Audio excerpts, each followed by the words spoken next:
Tinanong para ako. Ganito ah. Ay, sabi niya baliw-baliwan siya. Madami. Oo.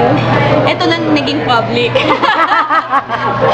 I've done a lot of crazy stuff. Crazy and also fun stuff. I think the most extreme was allowing myself to bungee jump on a whim with Erwan.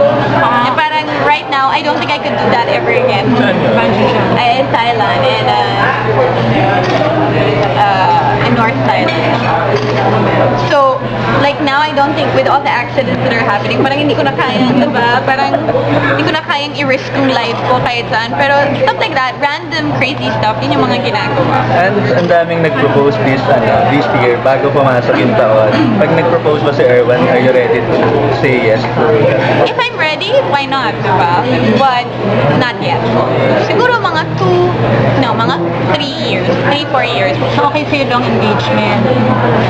Hindi. Pag in mga 3 years, ano na kaagad? Get married na kasi baby na. Kasi kung halimbawa 32 mag-propose siya, na ako nun eh. halimbawa 29. mag-propose siya sa Burma, o tapos, Parang malay hindi mo. pa. Feeling ko hindi pa. Because he's 2 years younger than me.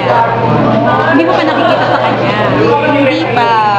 Diba, guy will only really think about that pagdating ng mga 30. But if you're 32 and above, it will be more difficult for you to, Yun, deliver. 32. So, 32 talaga. At aware si Erwan.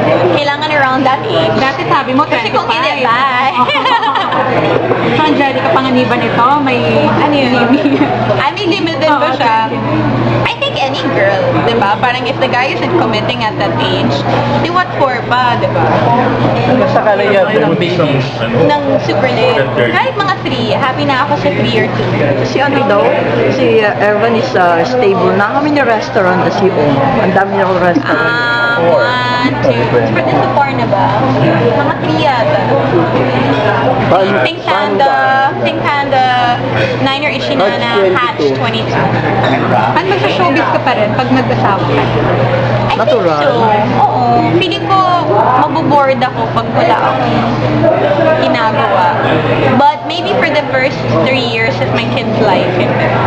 Eh, paano yung dream mo na maging preschool teacher? Ayun na nga eh. Wala na. Maybe that's when I can continue.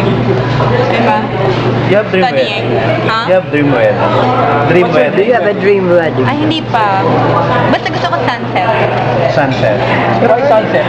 Hmm? Why sunset? I just think it's beautiful and the lighting is beautiful. Romantic. Pero you do talk about marriage. Not so much, no. Pero hindi rin maganda yung pag-sunset. Bakit? Lumulubog yung araw. Sabi Sunrise ang aga. Madaling araw. Yung face ng bride. hindi naman mga akin, huwag kang makuha ng sunset. Before sunset. Para you make it the bride is perfect ano. Ano gusto mo, church wedding? Or what? Wish. Outdoors. Beach wedding? I'm not sure if beach. Can be mountains or basta outdoors. Oh, beautiful naman maganda. Oh, weird nga ako, di ba? So may sequel